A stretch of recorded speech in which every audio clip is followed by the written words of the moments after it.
이제 보시면 베드로 전서, 후서, 요한 1, 2, 3서, 이제 유다서 말씀까지 오늘 하게 될 거고요. 네. 어, 초대교회에 교회가 두 군데 있습니다. 맨 처음에 세워진 교회는 예루살렘 교회. 예루살렘 교회는 사도 베드로께서 설교할 때에 한 번에 3,000명, 5,000명 이렇게 회개해서 교회가 갑자기 생겨진. 지금도 3,000명이 성도가 모이고 5,000명의 성도가 모이면 굉장히 큰 교회인데 당시에 3,000명, 5,000명 모였으니까 뭐 상상도 할 수 없을 만큼 큰 교회죠. 그래서 예루살렘 교회가 큰 교회로 세워졌고, 그다음에 예루살렘 교회가 사도 바울을 이제 파송함으로 이렇게 이방 지역에 교회를 세운 것이 최초에 세워진 교회가 안디옥 교회죠. 그래서 초대교회라고 이야기하면 예루살렘 교회와 안디옥 교회 두 교회를 이야기합니다. 그리고 예루살렘 교회와 안디옥 교회를 이끌어가는 지도자들이 있었는데 예수님의 제자하고 사도 바울.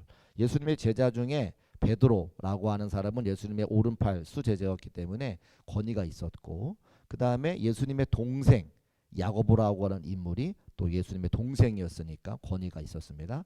그리고 우리가 잘 알고 있는 이제 사도 바울. 그래서 사도 바울은 이방 지역을 다니면서 복음을 증거하고 이제 교회를 세웠고, 그리고 오늘 우리가 보고 있는 이제 베드로 사도께서 이제 예수님의 오른팔 제자였기 때문에 이제 힘을 얻었고, 그리고 또 한 사람이 있다면 이제 요한. 그래서 베드로와 그다음에 요한과 야고보가 이렇게 초대교회 지도자였는데 이 세 분 다 서신을 썼죠. 그래서 오늘 우리가 베드로 전서, 후서, 또 요한 서신, 그리고 지난번에 봤던 야고보서, 초대교회 지도자들이 각 흩어진 사람들의 성도들에게 편지를 썼다는 것을 기본적으로 볼 수가 있습니다. 자, 우리 이제 베드로전서 시작해 볼 텐데 우리 1장 1절 말씀 같이 한번 읽어보겠습니다. 화면 보시고 시작. 예수 그리스도의 사도 베드로는 본도, 갈라디아, 갑바도기아, 아시아와 비두니아에 흩어진 나그네라고 기록이 되어 있습니다. 흩어진 나그네에게 편지를 보낸다 이렇게 기록하고 있죠. 우리가 하나 봐야 될 것이 세 명을 비교해야 되는데 예수님의 오른팔이었던 수제자 베드로와 예수님의 동생이었던 야고보는 흩어진 12지파에 불안한다 이렇게 편지를 써요. 보실까요? 야고보서 1장 1절 말씀 같이 읽어봅니다. 시작. 하나님과 주 예수의 그리스종 야고보는 흩어져 있는 12지파에게 문안하노라. 그러니까 앞에 보면 베드로 사도도 흩어진 뭐 본도, 갈라디아, 갑바도가 여러 지역에다가 편지를 쓰죠. 사실은 한 편지를 썼는데 그 편지가 이렇게 돌아가면서 읽는 거거든요. 그래서 저렇게 여러 지역에 편지를 쓸 수 있는 사람 베드로와 야고보. 사도 바울은 어디다 편지를 씁니까? 한 곳에만 편지를 써요. 에베소 교회 성도들에게, 고린도 교회 성도들에게, 데살로니가에 있는 성도들에게. 그러면 한 군데에 편지를 쓴 사람이 영향력이 커요? 여러 군데 편지를 쓴 사람이 영향력이 커요? 여러 군데 쓴 사람이 영향력이 큰 거죠. 그러니까 초대교회를 보자면 베드로 사도와 야고보 사도가 더 영향력이 크고 사도 바울은 당시에는 영향력이 크지 않았다고 하는 것을 알 수가 있습니다.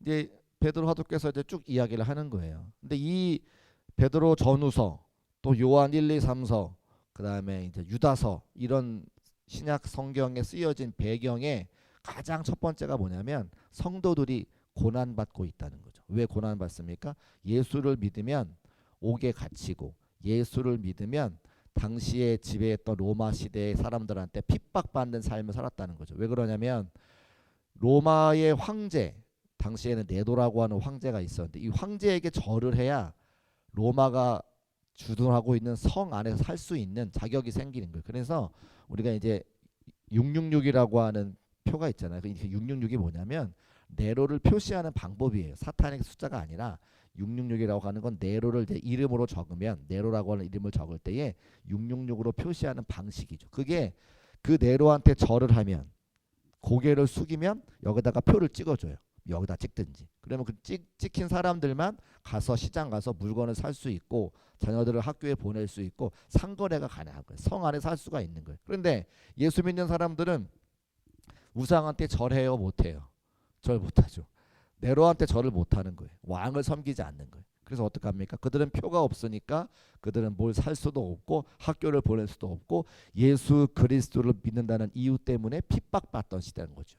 그 핍박받는 성도들에게 베드로 사도도 편지를 보내고 야고보 사도도 편지를 보내는 거예요. 그 뭐라고 편지할까요?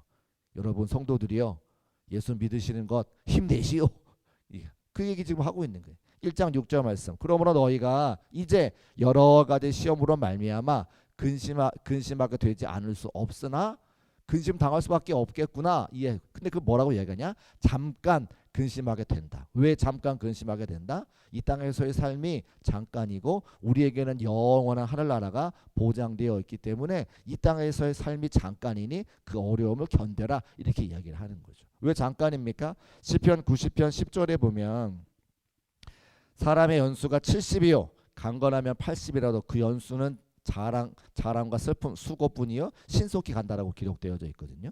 우리가 인생이 80을 넘기기가 쉽지 않다는 거예요. 특별히 제가 이렇게 보니까요, 여기 남성분들이 간혹 계시는데 남성이 80 넘기기가 쉽지 않더라는 거예요. 여성분들은 조금 오래 사세요. 근데 남성이 80 넘기는 게 쉽지 않아요. 제가 보니까. 제 얘기를 해서 죄송한데요. 저희 아버지께서 얼마 전에 이제 암이 발견되셨어요. 그래서 이제 수술하셨는데 교회 와서 얼마 되지 않았기 때문에 제가 누구한테도 얘기하지 않는데 수술 잘 되셔서 이제 회복 중에 계십니다. 근데 아버지가 이제 70대 중반 되셨는데 저희 아버님께서 제가 가만히 생각하는 거죠. 이제 아버지하고 함께 식사할 수 있는 날짜가 어쩌면 얼마 남지 않았겠구나라고 제가 느끼는 거예요. 이제.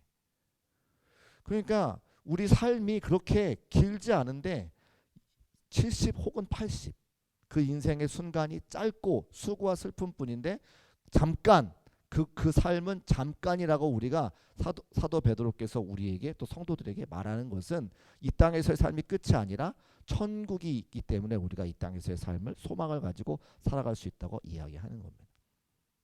그래서 믿음의 결국은 뭐예요? 신앙생활의 마침은 뭡니까? 영혼의 구원을 받음이라. 구원받고 하늘나라 가는 것, 천국이 보장되어 있는 것이 모든 성도들의 삶이니 오늘의 슬픔과 어려움을 이겨내자라고 사도 베드로께서 권면하는 거죠. 그래서 제가 우리 성도님들께 가끔 그런 말씀 드리는데 우리 인생의 답은 정해져 있어요.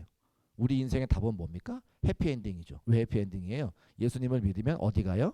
천국 가게 되어 있으니까 조금 건강이 좀 불편해도 조금 물질이 없어도 조금 자녀가 좀 잘 못 돼도 우리의 인생의 결론은 해피엔딩이니까 세상을 살아가면서 낙심하거나 절망하거나 걱정할 이유가 있어요? 없어요? 없는 거죠. 왜요? 우리는 예수 믿고 천국의 삶이 보장되어져 있으니까. 그래서 어깨 펴고 조금 물질이 없으면 어때요? 조금 건강이 좀 부족하면 어때요? 조금 자녀가 잘못되면 어때요?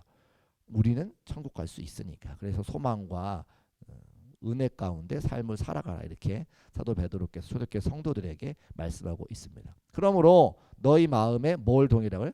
허리를 동이고 근신하여 예수 그에게 나타날 때까지 힘을 내어라. 자, 이것은 이스라엘 당시 나라의 어떤 의복에 관련되어 있는 건데 당시 옷은 위에 옷 아래 옷 이렇게 되어 있는 게 아니라 원피스죠. 남자고 여자고 원피스 입는 거예요. 근데 원피스가 옷 이런 게 잘 없으니까 푸대자루 같은 거 뒤집어 쓰는 겁니다. 거기다 이제 팔 양쪽에 하나씩 구멍 내가지고 팔 뚫고 원피스를 입고 있는 거죠. 그런데 일을 하려면 뭘 매야 돼요? 허리띠를 매고 붙잡아 매야 힘을 내는 거죠. 그거 한번 입어보셨어요? 몸빼바지? 몸빼바지 저만 입어본 거 아니죠? 다 입어보셨죠? 몸빼바지는 뭐가 있어요? 고무줄이 있어서 위아래로 내려오지 않게 하는데 몸빼바지는 허리띠가 매는 게 아니니까 이게 일을 하려면 무거운 걸 들려면 힘이 잘 안 들어요. 그래서 몸빼바지는 언제 입냐면 고추 같은 거 딸 때 앉아가지고 그냥 뭐 이렇게 딸 때 쓱 할 때나 입는 거지 힘을 낼 때 몸빼바지 입는 거 아니에요. 지금 그 말을 하는 거예요. 신앙생활 할 때에 마음의 허리를 동이고 굳세게 신앙생활 하라. 이 사도 베드로께서 권면하고 있는 거죠.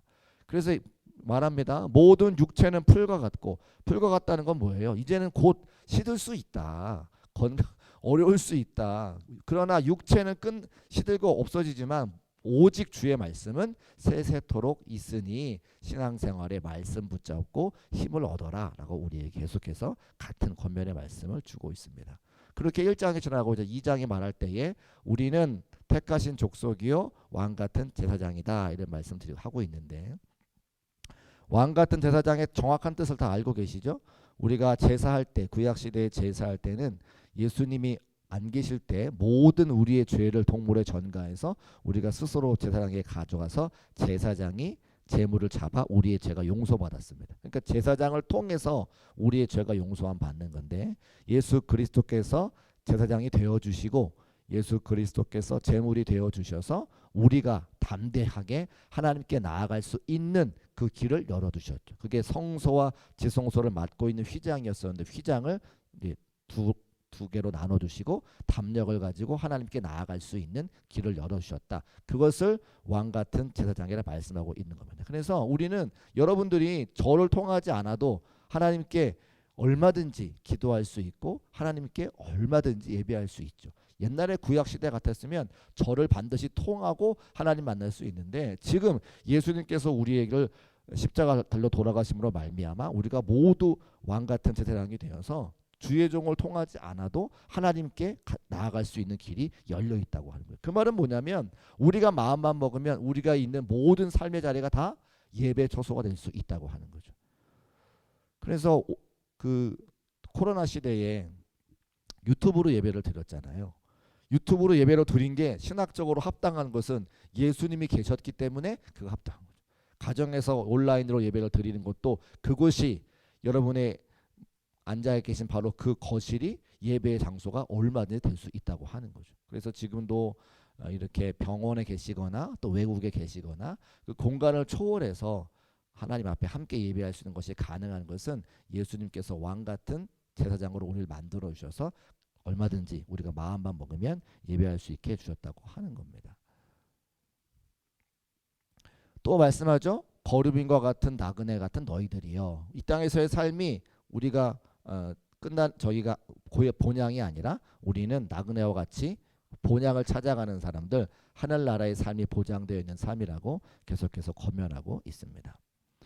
그리고 나서 이제 베드로 사도께서 이제 가정생활에 대한 이야기를 하는데, 사도 바울도 가정생활에 대한 이야기를 하고 베드로 사도도 가정생활에 대한 이야기를 하는데, 사도 바울은 결혼하지 않았어요.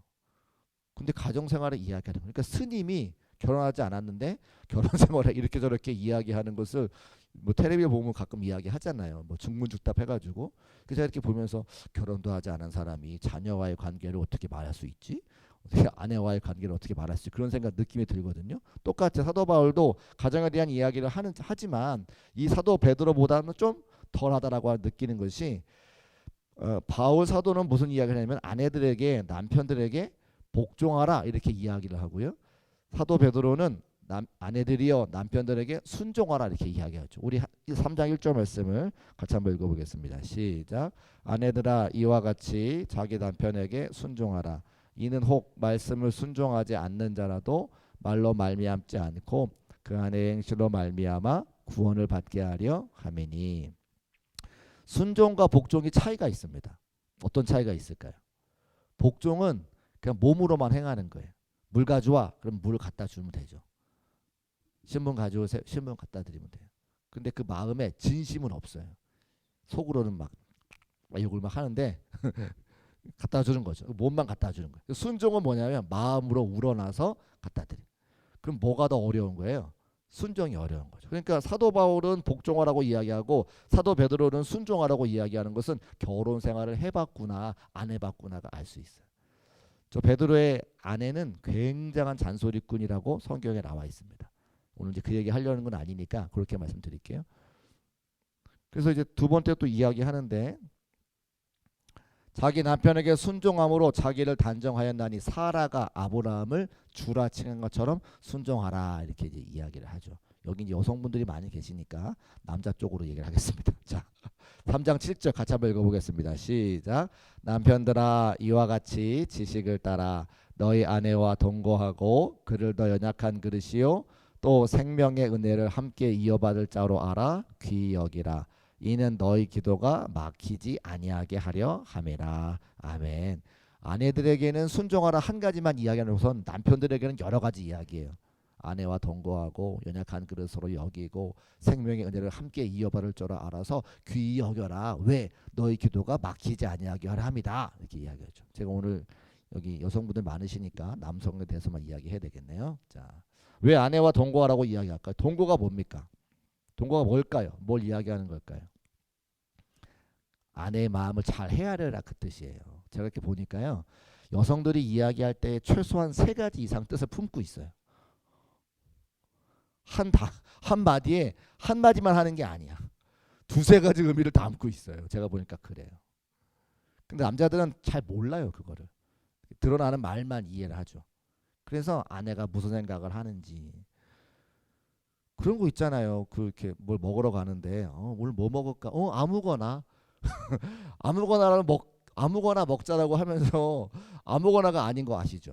분위기도 좋아야 되고 맛도 있어야 되고 값도 싸야 되고 여러 가지가 포함되어 있는 아무거나 먹자는 거죠.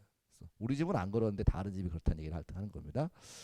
그러니까 그 한마디 말에 남자들은 아무거나 그래 아무거나 그럼 뭐 저기 보이는 거 김밥 천국? 그거 먹기 싫대요. 그럼 파스타? 싫대요. 뭐. 그러니까 맛도 있어야 되고 분위기도 있어야 되고 값도 싸야 되고 여러 가지 의미가 포함되어 있더라고요. 그걸 잘 파악하는 것이 아내와 동거. 그러면 아내와 동거하려면 늘 누구한테 주의를 기울여야 돼요?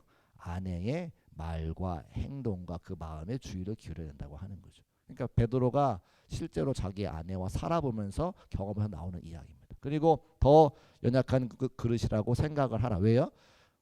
하와는 아담의 갈비뼈에서 나왔기 때문에 실제로 연약하죠. 그래서 아내가 하는 여성이 하는 일에 남성이 도와줘야 될 일들이 분명히 있고 그래서 그 일들을 잘 감당해라. 또 생명의 은혜를 함께 이어받을 자. 우리가 다 어머니한테 태어났습니다.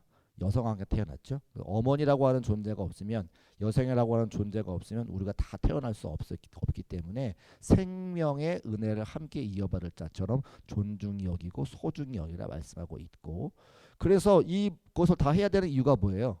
너희 기도가 막히지 아니하게 하려 함이라. 아주 쉽게 아내하고 다투어서 밖에 나가서 일이 될까요? 안 돼요.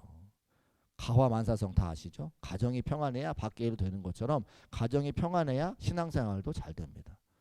저도 마찬가지인데 말씀을 전하는데 저는 이제 말씀 전하러 오랫동안 오래 했으니까 이제 그 정도는 되는데 아내하고 다투고 나오잖아요. 그럼 여기서 말씀 전하는 게 그냥은 안 되죠. 한번 마음에 정화를 시킨 다음에 탤런트가 되어서 연기자가 되어서 아무런 문제가 없는 것처럼 포커페이스를 하고 말씀을 전해요. 근데 그게 진실은 아니잖아요. 그죠? 늘 그래서 아내와 함께 아름다운 가정과 행복한 가정을 만드는 것이 우리의 신앙생활도 얼마나 중요한지를 저 말씀을 통해서 알 수 있습니다. 너희 기도가 막히지 아니하게 하려 함이라. 신앙생활 잘하려면 가정이 평안해야 됩니다. 할렐루야. 그런 가정 되시기를 주의 이름으로 축복합니다. 자, 선을 행함으로 고난받는 일이 하나님의 뜻이라 말씀하고 있어요. 많은 성도님들이 하나님의 뜻이 무엇인지 물어보시잖아요. 선을 행함으로 고난받는 게 하나님의 뜻이라는 거예요. 그럼 선을 행하는 건 뭡니까? 하나님의 거룩한 일을 감당하는 거죠. 우리식으로 말하면 교회를 섬기는 거, 선교하는 거, 전도하는 거, 다음 세대 살리는 거. 이 모든 것들이 하나님의 일을 행하는 건데 선을 행하는 건데 그 일을 할 때에 고난받을 때가 있다는 거예요. 그럼 고난받을 때 그 고난 받는 것이 하나님께 영광 돌리고 우리의 상급을 쌓는 일이라고 분명히 말씀하고 있어요. 그리고 교회 일 하면서 평안할 때도 있겠지만 고난 받을 때가 훨씬 많죠. 사람들 생각이 다 다르기 때문에 하나님의 일을 할 때마다 마음속에 여러 가지 고난과 어려움이 찾아오게 돼 있다고 하는 겁니다. 근데 그때마다 뭘 생각해야 돼요? 이것이 하나님의 뜻인 것을 우리는 기억해야 되는 거죠. 하나님께서 기뻐하는 거구나. 하나님께서 원하시는 거구나. 우리가 생각해야 한다 말씀드립니다. 만물이 마지막에 가까이 왔으니 정신 차리고 근신하여 기도하라. 우리의 삶이 고난 가운데 임박한 예수 그리스도의 재림이 곧 준비되어 있으니 이제 정신을 차리고 깨어 기도하라. 자, 우리는 예수님이 오시지 않은 지 2000년이 돼 가니까 내일 오실까 이런 생각을 하면서 살잖아요. 내일 또 우리는 이렇게 행복한 삶을 살 거라고 생각하시잖아요. 초대교회 사람들은 그렇지 않았다는 거예요. 예수님께서 곧 오시겠다라고 하는 생각 가운데 늘 살아가고 있기 때문에 아까도 베드로 사도에서 말하지만 잠시 당하는 고난이다라고 말할 수 있는 것은 예수님께서 곧 오실 거라고 하는 임박한 재림에 대한 생각을 늘 갖고 있었죠. 그게 뭡니까? 마라나타, 주 예수여 어서 오시옵소서. 그래서 만물이 마지막에 가까웠으니 언제 예수님이 오실지 알 수 없으니 정신 차리고 깨어 기도하고 지금 당하는 고난을 잠시 지나가는 것이니까 견디자, 이기자, 이런 말씀을 계속해서 하고 있다고 하는 겁니다. 그리고 무엇보다 뜨겁게 서로 사랑할지니 사랑은 허다한 죄를 덮느니라. 사도 바울께서 고린도 서신을 쓰시면서 가장 좋은 은사를 말씀하실 때에 13장에 사랑에 대한 말씀을 하시죠. 그러니까 은사, 하나님께 받는 선물 중에 가장 좋은 게 사랑이라고 하는 겁니다. 지금도 초대교회 성도들이 고난당할 때에 무엇보다 뜨겁게 서로 사랑하라고 말하는 것은 교회 안에 서로 주의 말씀을 들은 사람들이 사랑으로 섬겨 고난당하고 어려움 당한 사람들을 돌볼 때에 아름다운 공동체가 되고 그것으로 서로 이겨낼 수 있는 힘을 받을 수 있다라고 말씀하고 있는 것이죠. 그래서 교회가 모이면 사랑이 많아야 됩니다. 그리고 베드로전서 5장의 말씀을 통해서 장로들에게 권하노니 기록하고 있는데요. 장로들에게 권하노니 저 말씀은 이제 교회를 이끌어가는, 식으로 말하면 이제 목회자와 장로님들과 우리 임원들에게 말할 텐데, 파란 글씨 보시면 주장하는 자세를 하지 말고 양무리에 뭐가 되라? 본이 되라 말씀하고 있어요. 주장하는 자세, 말하는 거 하지 말고 뭐 어떤 일이 있으면 그거 합시다 라고 말하기보다 먼저 스스로 가서 하면 된다라고 하는 거죠. 본을 보여라라고 하는 겁니다. 그래서 모름지기 교회에 세워진 분들은 이렇게 저렇게 말씀으로 하시기보다 내가 먼저 그 일에 앞장서면 뒤따라오는 사람들이 그것을 보고 그대로 따라하게 돼 있다고 말하고 있죠. 곧 이어서 또 젊은 자들, 따라오는 사람들에 대한 말씀을 하고 있는데요. 이와 같이 장로들에게 순종하고, 그러면 장로님들에게 순종할 때, 세워진 리더에게 순종할 때 어떻게 합니까? 그들이 먼저 앞장서 본을 보이는 모습에 순종하라고 이야기하는 거예요. 그들이 앞장서니 그 모습에 본을 따라서 같이 하자, 순종하자, 이 말씀을 하고 있고, 겸손으로 허리를 동이라. 하나님은 교만한 자를 대적하시되 겸손한 자들에게는, 따라가는 자들에게는 은혜를 주신다라고 기록하고 있습니다. 그리고 이 베드로는 우리가 잘 아는 것처럼 어부기 때문에 공부를 많이 하지 않았습니다. 근데 이 베드로 전서 후서를 쓸만한, 글을 쓸만한 능력이 없는 거죠. 그런데 베드로 전서와 후서가 우리에게 손에 딱 성경책으로 들려졌잖아요. 그래서 어떻게 하는 거냐면 베드로 사도는 글을 쓸 수가 없으니까 말을 하는 거예요. 예수 그리스도에 대한 그 제자로서의 삶을 이야기하고, 그 다음에 또 이제 이렇게 구술을 하는 거죠. 옆에 있는 누군가에게 막 이야기를 하는 거예요. 편지를 대신 막 이야기를 해요. 그러면 옆에 있는 글을 쓸 수 있는 사람이 글을 적는데 그가 누구냐? 여기 나오는 마가다. 그래서 너희에게 문안하라. 내 아들 마가도 문안해라. 그 마가가 누구나? 마가 요한이라고 하는 사람이, 베드로는 말하고 옆에서 적어서 오늘 우리가 기록하고 보고 있는 서신을 볼 수 있다라고 하는 것에서 이렇게 힌트를 주는 본문이 있습니다. 자, 그리고 나서 베드로 후서인데, 베드로 후서는 한 가지만 딱 기억하시면 돼요. 같이 한번 따라하겠습니다. 생각나게 하라. 생각나게 하라. 시작. 생각나게 하라. 베드로 후서를 기록한 것은 성도들에게 무언가를 생각나게 하기 위해서 기록한 서신이에요. 그 뭘 생각해야 되느냐? 우리 1장 12절 말씀 같이 읽어볼게요. 시작. 그러므로 너희가 이것을 알고 이미 있는 진리에 서 있으나 내가 항상 너희에게 생각나게 하려 하노라. 아멘. 이미 있는 진리가 뭡니까? 하나님 말씀이죠. 사도들이 다니면서 전했던 말씀, 그것을 생각나게 하려 한다. 그래서 이 두 번째 편지 베드로후서를 쓴다, 이 이야기거든요. 계속 반복해요. 1장 13절 생각나게 함이 옳은 줄로 여기노니, 또 15절에 생각나게 하려 하노라.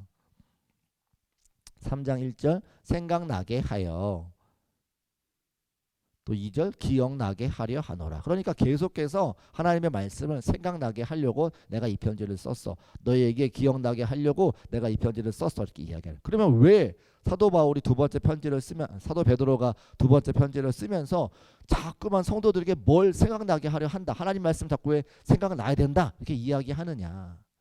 베드로를 생각할 때에 우리가 꼭 하나 떠올리는 게 뭐가 있죠? 예수님을 닭 울기 전에 3번 부인한 사건을 우리가 꼭 이야기를 합니다. 그런데 그때에 베드로가 생각이 났다는 거예요. 자, 같이 한번 읽어볼게요. 마태복음 말씀 시작. 이에 베드로가 예수의 말씀에 닭 울기 전에 네가 3번 나를 부인하리라 하심이 생각나서 밖에 나가 심히 통곡하니라. 예수님 먼저 말씀하셨죠. 저는 절대 예수님 배신하지 않을 거예요. 뭔 소리야. 너 닭 울기 전에 3번 다 부인할 거야. 근데 이제 닭이 꼬끼요 울고 꼬끼요 울고 꼬끼요 우니까 그 말씀이 어떻게 해요? 생각이 딱 난 거예요. 그러면 자, 예수님 말씀하셨는데 그대로 순종하지 못하는 자신의 모습이 생각이 나면 베드로가 어떻게 했을까요? 가서 회개했겠죠. 가서 가슴을 쳤겠죠. 그리고 자신의 삶을 돌이켰겠죠. 어떻게 했기 때문에? 생각이 났기 때문에. 그래서 자기가 그런 경험이 있기 때문에 두 번째 편지를 쓰면 성도들에게 이야기하는 거예요. 지금 환난과 고난과 어려움을 당할 때에 뭐가 필요하다? 말씀이 생각이 나야 된다. 말씀이 기억이 나야 된다. 그 이야기를 하는 거예요. 우리도 마찬가지 아닙니까? 우리가 힘들고 어려울 때에 내가 암송했던, 내가 알았던 그 한 말씀이 나를 지키고 나를 살리는 것 우리가 다 경험하잖아요. 그래서 우리가 말씀도 읽어야 되고 말씀도 묵상해야 되고 말씀도 암송하는 거죠. 그래서 제가 보니까 우리 교회가 538독인가 지난주에 다 읽었다고 하잖아요. 횟수를 따져보니까 6년 걸렸어요. 6년. 2016년부터인가 시작하셔가지고 6년 걸렸어요. 모든 성도들이 우리 성도 숫자만큼 한번 성경 읽어봅시다 해가지고 538독을 지난주에 마쳤죠. 그러면 사실 제가 볼 때는 6년 만에 다 읽었으니까 우리 같이 막 축제를 벌이고 막 이렇게 해야 되는데 제가 벌인 일이 아니라서 쓱 지나갔어요. 그런데 이 우리 신약 개론 이 말씀도 지금 페이지가 벌써 한 7, 80페이지 되잖아요. 이거 공부하시는 거 쉬운 거 아니거든요. 그러니까 우리가 다음 주나 다다음 주에 마치게 되면 사실은 우리가 잔치해야 돼요. 잔치. 떡해 먹어야 돼요. 그래서 그렇게 말씀이 생각나야 우리의 어려운 시절들을 이겨낼 수 있다라고 하는 것을 베드로 사도가 경험했기 때문에 초대교회 성도들에게 계속해서 강조하는 겁니다. 하나님의 날이 임하기를 간절히 사모해라. 지금은 힘들지만 곧 예수 그리스도가 재림하시면 천국이 우리 것이 될 것이다. 주 앞에 점도 없고 흠도 없이 평강과 나타나기를 힘써라. 너희가 지금 배신하지 말고 배교하지 말고 끝까지 인내해서 신앙생활에 승리하자. 계속해서 권면의 말씀을 하고 있습니다. 자, 그리고 나서 이제 요한 서신 봐야 되는데, 자, 우리 예수님의 사랑하는 제자 요한께서, 사도 요한께서 쓴 서신이 많죠. 요한복음도 썼고 요한 1서, 2서, 3서, 요한계시록까지 썼습니다. 자, 우리 같이 4장 2절과 3절 말씀 같이 한번 읽어보겠습니다. 시작. 이로써 너희가 하나님의 영을 알지니 곧 예수 그리스도께서 육체로 오신 것을 시인하는 영마다 하나님께 속한 것이요 예수를 시인하지 아니하는 영마다 하나님께 속한 것이 아니다. 이렇게 얘기하고 있어요. 그러면 예수님을 시인하는 사람이 있고 예수님을 시인하지 육체로 오신 것을 시인하는 사람, 육체로 오신 것을 시인하지 않는 사람이 있다고 하는 건데 육체로 오신 것을 시인하지 않는 사람들 때문에 지금 저 이야기를 하는 거죠. 왜요? 우리가 믿는 예수님은 100% 하나님, 100% 인간. 이게 우리가 믿는 예수님이에요. 그런데 영지주의, 당시의 영지주의의 이단은 예수님은 신성만 갖고 계시지 인성은 없다라고 생각하는 사람들이 있기 때문에 저 이야기를 지금 하는 겁니다. 그래서 예수님의 인성, 그래서 십자가를 지신 것도 없던 일이고 예수님은 사람이 아니야. 예수님은 하나님이어야 돼 라고 생각했던 거. 왜 그러냐면 영지주의는 플라톤주의고요. 플라톤주의는 이원론이에요. 그래서 영과 육이 있는데 영만 거룩한 것이고 육은 악한 것이라 예수님이 악한 육신을 입고 이 땅에 올 수 없다라고 생각했던 사람들. 그 사람들이 초대교회의 이단 중에 제일 이단이었어요. 그래서 그 이야기를 지금 하고 있는 거예요. 예수님을 육체로 오신 것을 믿지 않은 사람들은 하나님과 관계가 없다. 그러니 초대교회 성도들이요 예수님은 완벽한 하나님의 아들이시면서 완전한 인간의 몸을 입고 이 땅에 오셨다고 하는 것을 믿음으로 받아들이시오라고 이제 이야기를 하고 있는 겁니다. 자녀들아 우리가 말과 혀로만 사랑하지 말고 행함과 진실함으로 하자. 왜 저런 말을 하냐면 사람들이 육은 더러운 것이고 영만 거룩한 것이니까 맨날 말만 해요. 행동으로는 아무것도 하지 않아. 몸을 막 굴려요. 행동으로는 아무것도 안 해. 왜? 어차피 썩어질 것이고 어차피 더러운 것이니까 몸에 관련된 건 아무것도 안 해. 행함이 없어요. 그러니까 말과 혀로만 우리 사랑합시다. 할렐루야 은혜 받으세요. 섬기는 건 하나도 없어요. 뭐 하자 그러면. 그래서 그거는 온전한 신앙이 아니다라고 하는 것을 요한 사도께서 말씀하고 있는 겁니다. 사랑 안에 두려움이 없고 온전한 사랑에 내쫓는 두려움, 형벌이 있으며 두려워하는 자는 사랑 안에서 온전히 이루지 못하느니라. 또 말씀 좀 볼게요. 네. 미혹하는 자가 세상에 많이 나왔네. 아까 말씀해서 드렸죠. 미혹하는 자가 누구입니까? 영지주의자. 그래서 예수 그리스도께서 육체로 오심을 부인하는 자들, 이런 사람들은 적그리스도, 하나님과 관계가 없는 사람들이니 교회 안에 있는 그들의 말에 귀 기울이지 말아라. 그리고 그들을 만날 때에 너희에게 나오거든 집에 들이지도 말고 인사도 하지 말아라. 이렇게 이야기하는 거죠. 제가 어렸을 때 시골에 있을 때, 시골에 이렇게 있으면 뭐 담장 같은 것이 없고 문 같은 게 없으니까 집을 대문을 똑똑똑 두드리세요. 그러면 이제 젊은 누나들 정도 되시는 분들, 대학생들이나 젊은 아주머니들이 이렇게 긴 치마 입고 집에 찾아와요. 그러면 이제 옛날에는, 지금은 안 그런데 옛날에는 한국에도 환대하는 문화가 있어가지고, 아 어서 오세요, 집에 들어오셔가지고 음료수 드세요. 그래서 데몬트병 꺼내가지고 노란색 오렌지 주스 이렇게 해가지고 드린단 말이에요. 어머니 어디 가셨니? 아 예, 저희 어머니 지금 저 소밥 주러 가셨어요. 조금 있으면 들어오세요. 그러면 그래, 어머니 만나보고 가고 막 이렇게 앉아 있어요. 이제 어머니가 오셔서 누가 어떻게 오셨냐고 이렇게 물어보면 이제 그분들이 교회에서 왔다 그래요. 근데 가만히 얘기를 들어보면 여호와의 증인인 거예요. 그러면 제 어머니가 갑자기 얼굴이 확 바뀌시더니 그 마시다 음료수를 뺏어가지고 그냥 주방으로 들어가세요. 저는 되게 그때 그게 이상했어요. 아니 왜 교회에서 오셨다는 분들은 저렇게 박대를 하실까, 문전 박대를. 근데 저 말씀 보니까 정확하죠. 집에 들이지도 말고 인사도 하지 말아라. 왜요? 우리는 그분들에게 말씀을 듣는 순간 미혹당해요. 그래서 예수 믿는 사람들이 그런 사람들과 교제하기 시작하면 반드시 미혹당해서 신앙 다 잃어버리고 믿음 생활 안 됩니다. 그러면 그분들을 불쌍히 여겨서 그분들을 구원은 누가 하느냐? 질문하실 때가 있거든요. 그분들을 구원하기 위해서 전문적으로 훈련받은 분들이 계세요. 그분들도 예수 믿는 사람들을 꼬셔오려고 전문적으로 훈련받은 분들이에요. 전문적으로 훈련받은 분들을 못 이깁니다. 그래서 아예 만나지도 말고 집에 들이지도 말고 인사도 하지 말아라 말씀하시는 게 정확해요. 그러면 우리 교회에서 전도할 때에 이 지역사회에 이단들이 많잖아요. 하나님의 교회도 있고 여호와의 증인도 있고 또 대순진리회도 있고, 실제로 우리 전도하다가 많이 만나거든요. 그럼 어떻게 해야 되느냐? 커피만 드리세요. 커피만 마시고 가실 수 있도록 뭐 이야기를 섞는다든지 교회를 설명한다든지, 예수 믿으세요 이야기해봤자 우리 입만 아픈 거예요. 그래서 그냥 우리가 또 사람과 사람이 만나는 거니까 커피 드리고 우리가 이렇게 전도한다 이렇게만 하시면 되고, 그분들에게 예수 믿어야 된다고 우리 교회 오라고, 우리 교회 오면 안 돼요. 큰일 납니다. 우리 교회 오시면 안 됩니다. 문 안 열어드릴 거예요. 그래서 그렇게 접근하셔야 됩니다. 말씀대로 하시면 됩니다. 왜냐하면 훈련이 안 됐기 때문에. 그래서 그런 분들을 전도할 수 있는 훈련된 자들이 계신데 우리는 그분들이 아니니까 집에 들이지도 말고 인사도 하지 말아라. 왜? 우리의 신앙을 위해서. 자, 네.